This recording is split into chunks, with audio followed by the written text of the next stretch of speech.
How is a villain just like a river? When they start to rise, they tend to deliver. Welcome to Legends of Gotham, where we talk about Fox's hit TV series Gotham, set in the world of Batman.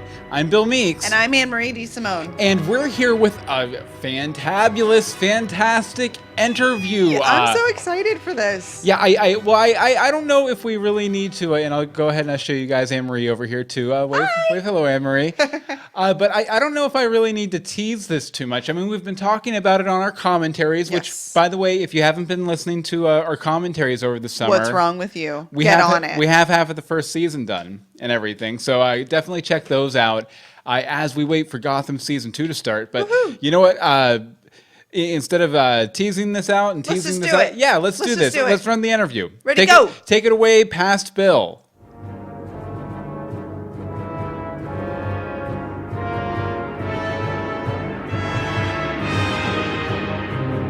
Thank you, future Anne-Marie and Bill. Now, my guest today has worked as a producer on shows like The OC, Gilmore Girls, and Gossip Girl. He's also the executive producer on Gotham and wrote episodes like The Fearsome Dr. Crane and my personal favorite, The Balloon Man. He's also the author of the Books of Beginnings series. His name is John Stevens. How's it going, John? Very well, Bill. Thank you. I'm so glad we finally got a chance to talk. You submitted a few voicemails for us over the course of season 1, but it's finally nice to finally get to talk to you for sure. Yeah, likewise. Yeah, I'm sure you're busy now getting with season 2 right around the corner, right? Oh, it's not right around the corner for us. I mean, we've been working away on it, for months and months now. But yeah, it's exciting that it is finally going to air and that, actual people will see it, not just us. So that's great. Oh, you guys aren't actual people. Interesting. I'll write that down as a little bit of Gotham trivia. Yeah, no, we're all robots. Gotham bots. Okay, so exactly. So yeah, season 2 is coming, and I have seen in the press and everything that you guys have been saying it's going to be a lot more serialized than season 1 that had a procedural focus. Now, what brought about that change? Because that's a pretty major shift in tone, I'm sure. Yeah, sure. It's, with any of these shows, you kind of spend your first year trying to find the show to a degree. And so we did a fairly significant post game, and also like during the season last year too, to see like what was working and what wasn't working. And for us, we just found like the more serialized episodes worked better. The ones where we were really following the storylines and the characters through episode by episode. And we found that we really preferred writing those kinds of episodes, and the actors preferred acting those kinds of episodes where you're on like a season long, arc. Also, I do think that, just like kind of with the way television viewership is nowadays, that people tend to do binge watch a lot more. So it is they're more attuned to watching a whole bunch of shows at once if they wanted to do that. So it was a whole kind of combination of factors. Yeah, the primary being we think the show works best as a more serialized show. So yeah, and it's kind of interesting. It kind of harkens back to its comic book roots too, because comic books are a very serial format. 100%. When you look at those long, year or two, it's not the Jeff Loeb books, which the Long Halloween or Dark Harvest are year-long books that are they're fully serialized, 12, 22, whatever episode. They're comparable to those kinds of TV shows. So, and you get into them for that reason. So do you think that the new format is going to allow you to maybe kind of string out some longer stories with some of the secondary characters? I don't know, maybe kind of a more meaty thing for Bullock or Alfred or someone like that? That's 100% the intention. And we're absolutely deep into that. So all the characters were arcing throughout the season. And the way we kind of we've tried to balance it as we go through the season. So different characters will be peaking at different times, but you'll see be laying the foundations for one of their arcs in the background, while someone else is having the sort of the climax of their arc right then, and then bringing them back down. So absolutely, the goal is this year is that everybody on our roster will go through some major change this year. Excellent. That sounds very good. We'll circle back to season 1 for a second, because something we've speculated about a lot on the podcast is how your increased episode order might have changed, plans you might have had for season 1, and how you had to approach season 1. Now, how did that go down? Once you realized you had a full order for the episodes versus the initial, I think it was 16. How did you kind of have to shift strategy for that? We had to scramble a little bit because we really had arced out the season in a kind of a more serialized way to end at 16. So we had to stretch things a bit, So we responded to it in a variety of ways. Some of it we did a couple episodes which were a bit more standalone-y, like the Red Hood episode or the Flying Grayson episode, even though then that one introduced the character of Jerome, who's clearly has come back in a big way this year. Oh, yeah. And so like a couple of the standalone episodes kind of pushed everything out. And then we also built in this storyline with Fish on the Island of the Doll Maker for that ran over 4 episodes, when before she was just going to kind of go away for an episode or so and then come back right away. So we kind of just we did anything we could. Oh yeah, it all worked out very, very well. We enjoyed it for sure. Thank you. Now, with season 1, you had some characters there that were kind of series regulars for season 1, namely friends of our podcast, Montoya and Allen. And it was recently announced that they're not going to be back as regulars for season 2. Now, do you think that we really enjoyed their characters? Do you think there's any chance they might slip back into the story somewhere along the way? Oh yeah, absolutely. I mean, in our minds, they still live in the world of Gotham, and we can, hopefully go to them if it works out with the actor schedules and the storyline goes that way. And this is sort of a result of what happened to, in kind of our reevaluation of what the show wanted to be this year, where it became less of a procedural and less of just like a cop show in a way, and more about the people who live in Gotham. And it's definitely, the subtitle for the season is The Rise of the Villains. Oh, yeah. So we spend a lot more time with our villains this year, whether that's Penguin or Enigma or these new villains who are coming in this year. So once you have them like occupying a different like level of real estate in the show, you have less time. We had less time for the some of our other characters, unfortunately, and it was the cop stuff that suffered. Well, it suffered. It got squeezed out of the sides, but while making room for some of the kind of the larger DC villains that we wanted to pay more attention. Pay more time with, spend more time with. Oh yeah, well let's go ahead and talk a little bit about that. The rise of the villains. The one thing that struck me, because I've been reading a lot of interviews you guys have been putting out and a lot of different things like that, and it said that the villains are kind of like uniting against the good guys in this season. So I was wondering, first off, are we going to see any of the season 1 major villains kind of team up or work together for once? Yep. You don't want to give too much away. Yeah. But you absolutely will. There's a moment in episode 115 where you see Enigma following Penguin around the GCPD, and he's clearly fascinated by this person who has kind of in many ways is the person that part of him wants to be, someone who is a supervillain out in the world, which I think is was our way of laying the foundation for a future relationship / friendship that's going to happen in season 2. And then beyond that, there's going to be a whole bunch of other sort of in the broadest sense team ups of these different villains. Because as the show becomes more serialized, people just naturally kind of gravitated towards one another. Oh, yeah. So, you were talking about Enigma. I was kind of curious about him because I know, early on in season 1, you guys were saying that, we're going to do, a villain a season and, Penguin season 1 and then someone season 2 and then the Riddler's kind of going to break out in season 3. And then seems like you're kind of, maybe pushing his storyline forward a little bit. And I was just kind of curious as to what fueled that decision. Was it just a case of wanting to get the villains more front and center, or was it just... kind of the audience response to that character? It was mostly audience. It was two things. It was audience response. People really seemed to to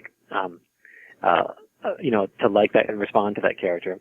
And part of it was just watching Corey and how great he was. And watching everything he could do, and everything you would throw at him, he would kind of do in such an interesting way, and he approached it with such relish. We just kept throwing more and more things to him, and developing that personality in different ways, which I think you really see that happen in season 2. It was more honestly, as much as anything, that we were just interested to see what would happen.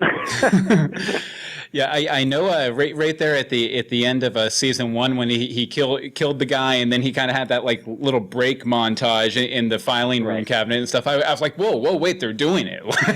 Yeah, I know, right? I know. At some point, we're like, let's just do it. Yeah, why not? And then because it was exciting, because you don't want the audience to ever feel like you're just treading water. You know, Mm-hmm. like you're holding your characters back just so you can like do more episodes.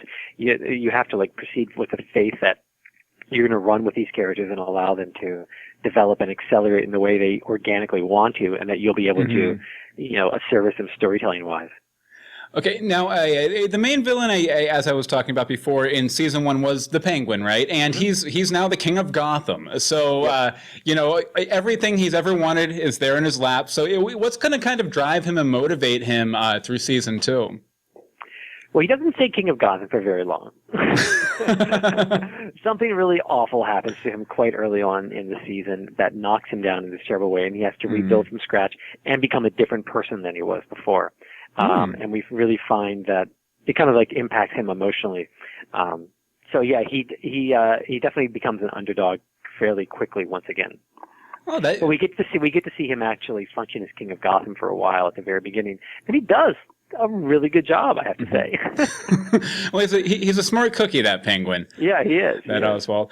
Okay, now Barbara is coming back in season 2 as well as a villain. And now she's obviously pretty damaged after her encounter with the ogre and the blunt head trauma from Leslie. So how has her character kind of changed for season 2? Well, she is great. She does an incredible job. I mean, with all of these characters, we try to kind of to develop the spectrum and have people like move back and forth between like good and evil or dark and light, and see who can go into the darkness and then pull themselves out.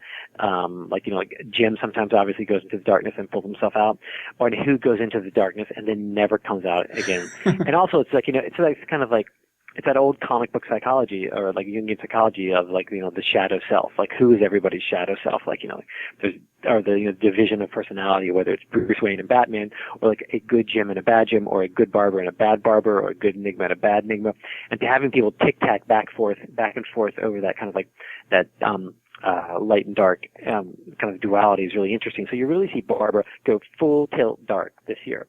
And it's, as she says in the beginning, she goes, "I'm not a supervillain. I just have issues."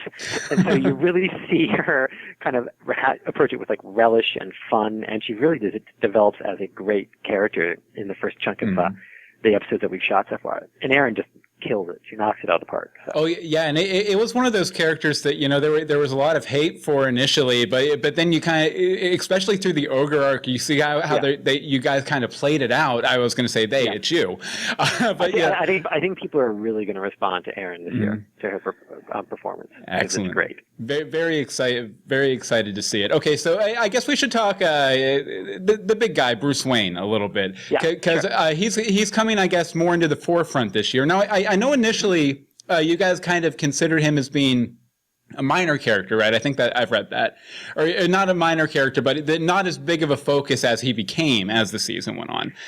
That is true. He wasn't as central as he became. But it's a very simple fact of like you're telling a Gotham story and you have Bruce Wayne in it. He has a gravitational pull.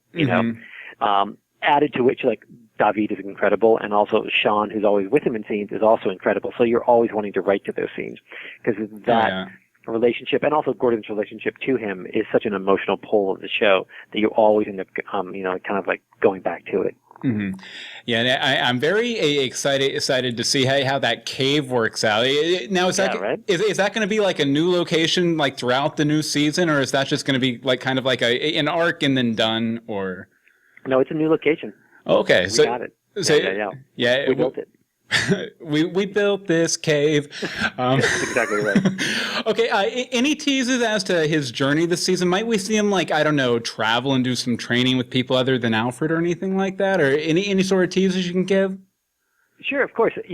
I mean, for one thing, is when you watch the shows, David is about 4 inches taller than he was last year, so he looks much more like a young man. Yeah. He looks more like the young Bruce Wayne that we all know from like the young comics.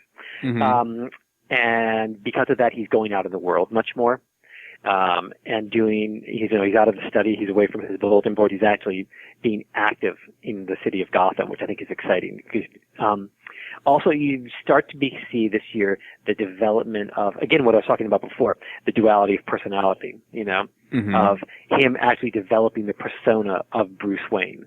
Like, in order to divert suspicion away from the things that he's doing so people think he's not doing it, he starts to create the persona that we one day will know as like the playboy dilettante Bruce Wayne, whereas the real serious man that who then becomes Batman will be his true self.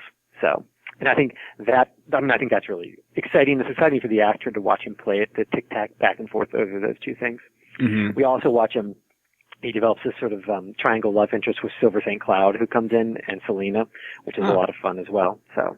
Oh, yeah. We were speculating when the Silver announcement came out. Yeah, there's probably going to be some sort of jealousy on a Cat's part there. A little bit. Okay, so you guys are, as you mentioned, you're fairly deep into production now. Like, you don't have to give an episode title or anything, but what episode number is your favorite so far, just so we can keep an eye out for it? Well, obviously the one that I wrote. I was out in New York a couple weeks ago for the episode that I wrote, which was number 3. But what's it called? Oh, The Last Laugh, which is a ball, which is a lot of fun. Yeah, you did a really great job. You wrote episode 3 was the Balloon Man in season 1, so you wrote that one too, right? I did do that one, yeah. Yeah, and as I mentioned before, just to let you know, that was probably my favorite episode of the season, or one of them anyway. Oh, really? Oh, that's great. Thank you. It was just like, okay, this series really is doing everything I love about Batman. That's great. That's great to hear. Okay, so let's see. According to reports, Mr. Freeze is coming. Mr. Freeze, he has a bit of a history in that he was considered kind of a goofy character until the guys from Batman the Animated Series did like a really like series-defining episode, Heart of Ice, with them. It's a lot to live up to with the fanboys and everything. Right. Are you guys going to try and hit a similar note to what they did on that series, or are you kind of going off in your own direction? What we're doing is a little bit. I will say it's a little bit different. You know, I mean, we keep the core. We keep all the core mythology. You know, like the core emotional drive that he has in regards to his wife. But I think that I hope that our take on it is just going to be a little bit different, just to the point of being different. You know, I mean, as much as anything. But I also feel like, you know, I can say as well, like a lot of these things are frankly so dependent upon when you find the right person to play that role. And this, because they always, when you get the right actor, they bring a different level of specificity to it. And actually, we just started breaking the Mr. Freeze stuff like yesterday. Oh, really? You know, because that episode that's not till like episode 12. Oh, okay. So we just started getting into those discussions of basically how we can delineate it from everything that's come before. Because it's a big iconic character, so. Oh yeah, definitely. Now you were talking a little bit about a character versus finding the actor for it and everything. Michael Chiklis is coming on this season. His character, did you design the character for him, or did you write the character and was like, you know what, Michael Chiklis would be perfect for this? And anything you could tease about that character too? Sure, it was about half and half. You know, we had written this character, we had come up with the character that we wanted to have, and then we started casting. Basically casting our net to see who we'd possibly get. And Michael Chiklis was suggested, and once he was interested, and once we started like bringing, and once he came on board, we rewrote the character further to kind of like match his persona even more and his voice even more, and which was great because you could push it in a certain direction, knowing that he was going to pull stuff off. Oh, so, yeah. Which was always kind of what happens when you cast an actor who has a real presence and personality. You end up writing more and more to them, you know.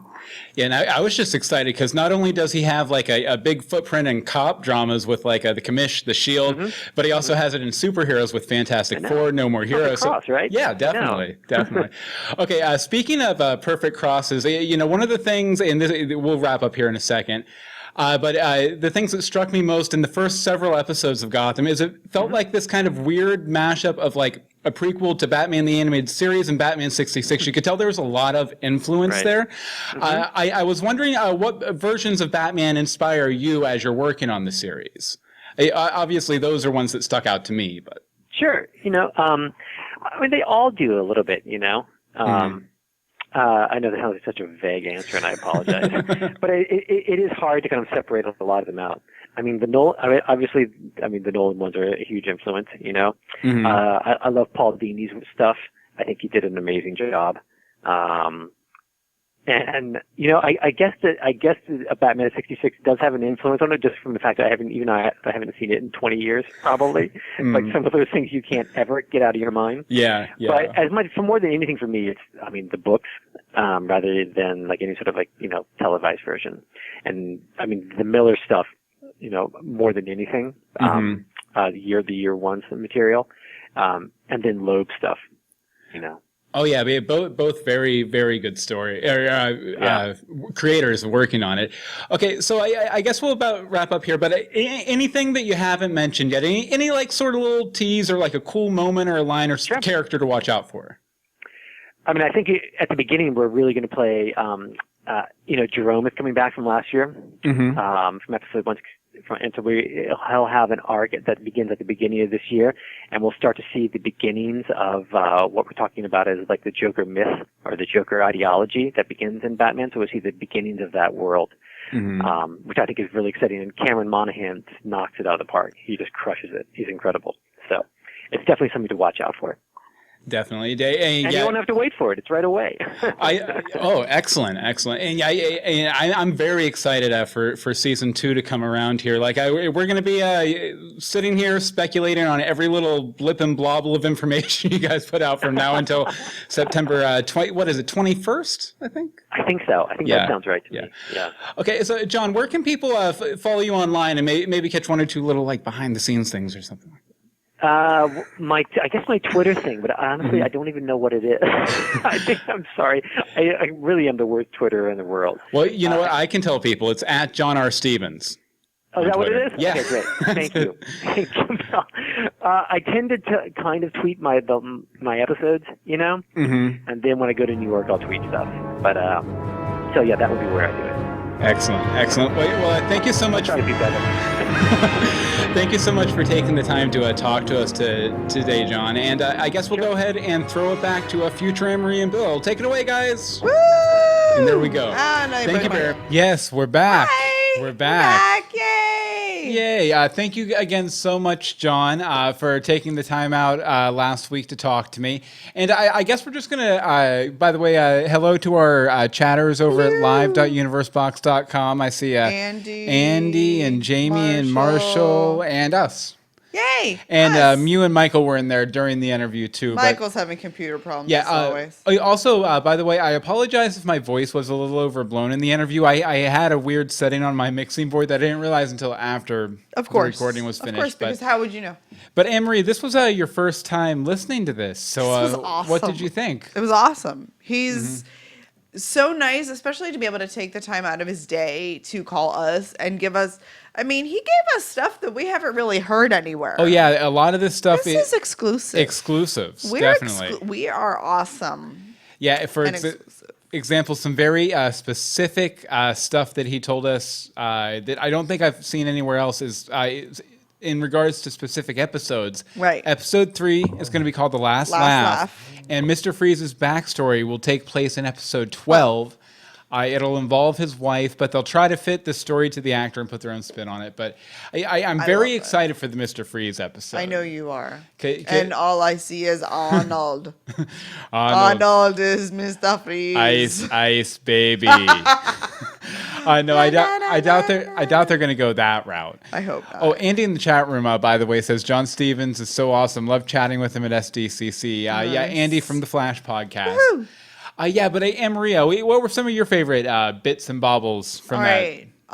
Literally everyone is going to go through a change. If they, I believe he said, if they're if they're on our payroll, they're going to go through some sort of a change, which is kind of neat. I mean, you sort of expect it, but the fact that he points out means it's going to be more dramatic than what we've been getting. Yeah. Changes.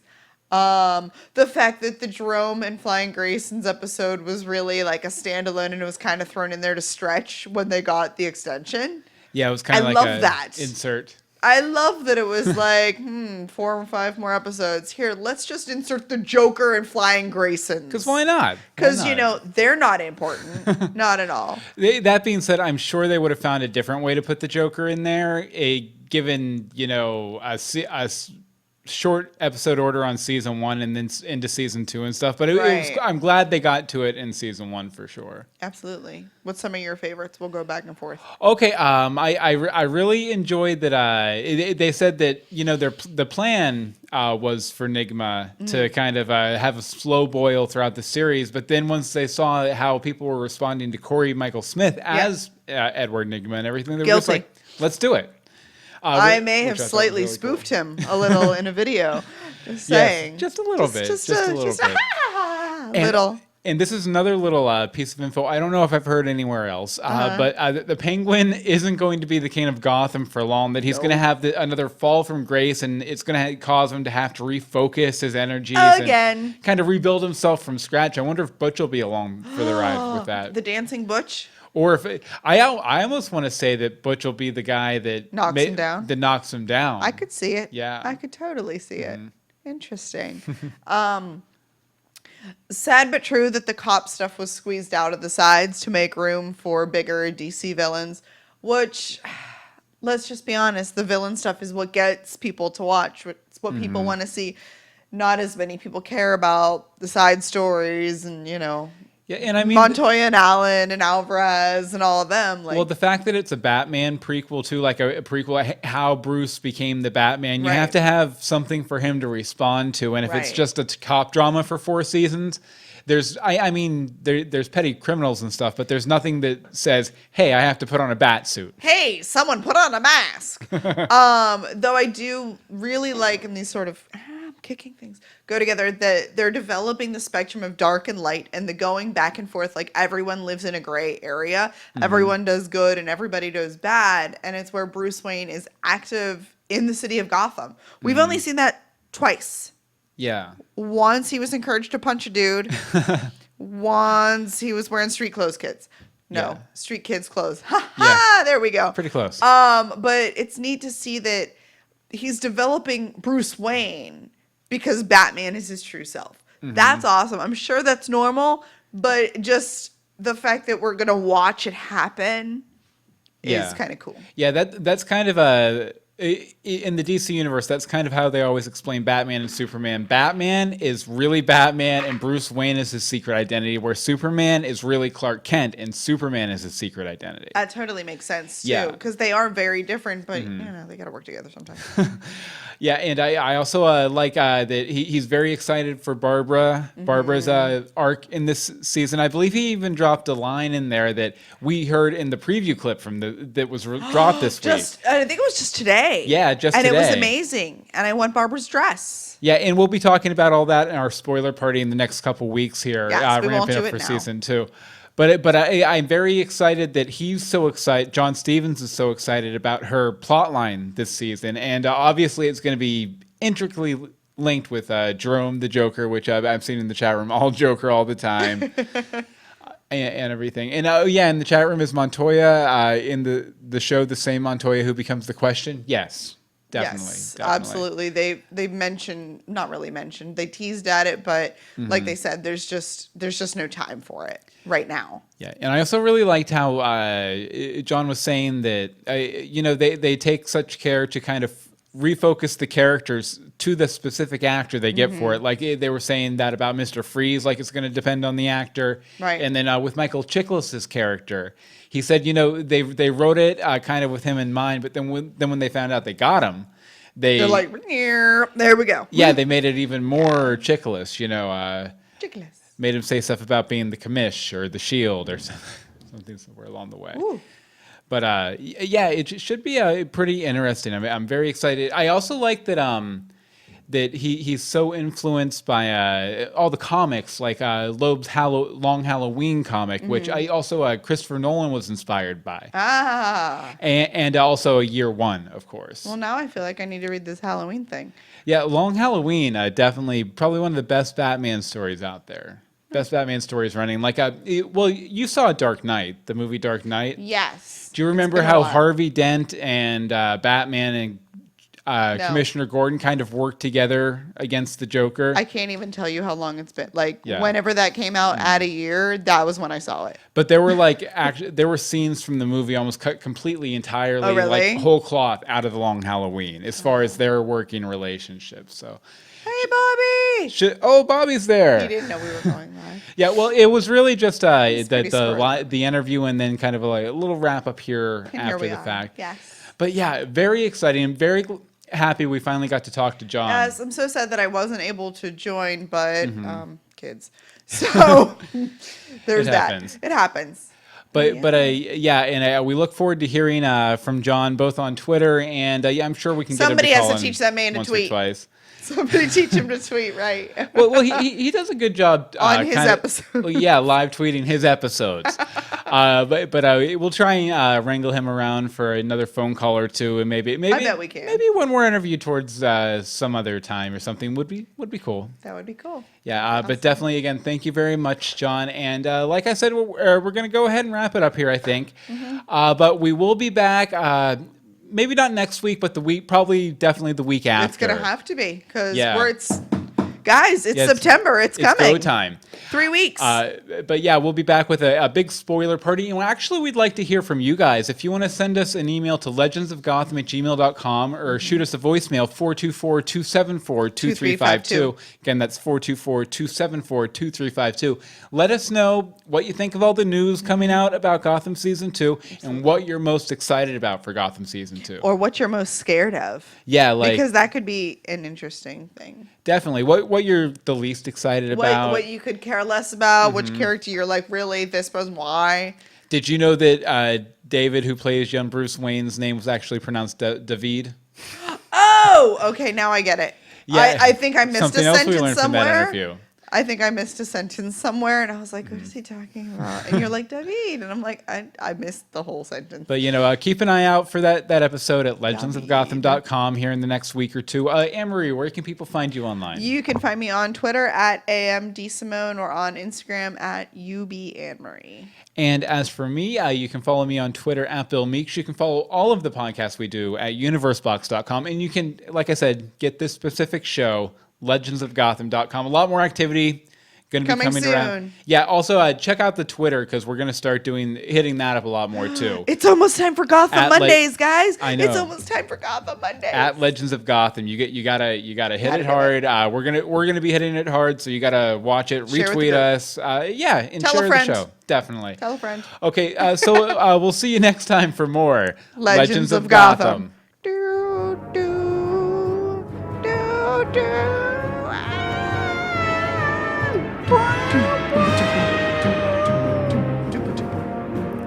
Oh, I missed that sound. Yes.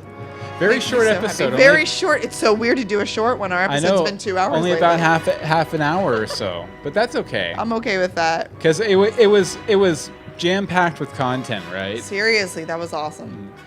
But okay, we're gonna go ahead and get going here, yes. YouTubers. Thank you guys for popping in for as long as you were able to and everything. But you'll have the episode up later, right? Yeah. Okay. Definitely. The episode will be up in a little bit, and if you want to swing back around Thursday night, 8:30 p.m. EST, live.universebox.com for the next episode of Universe Box, please do. Woohoo! Bye. Bye.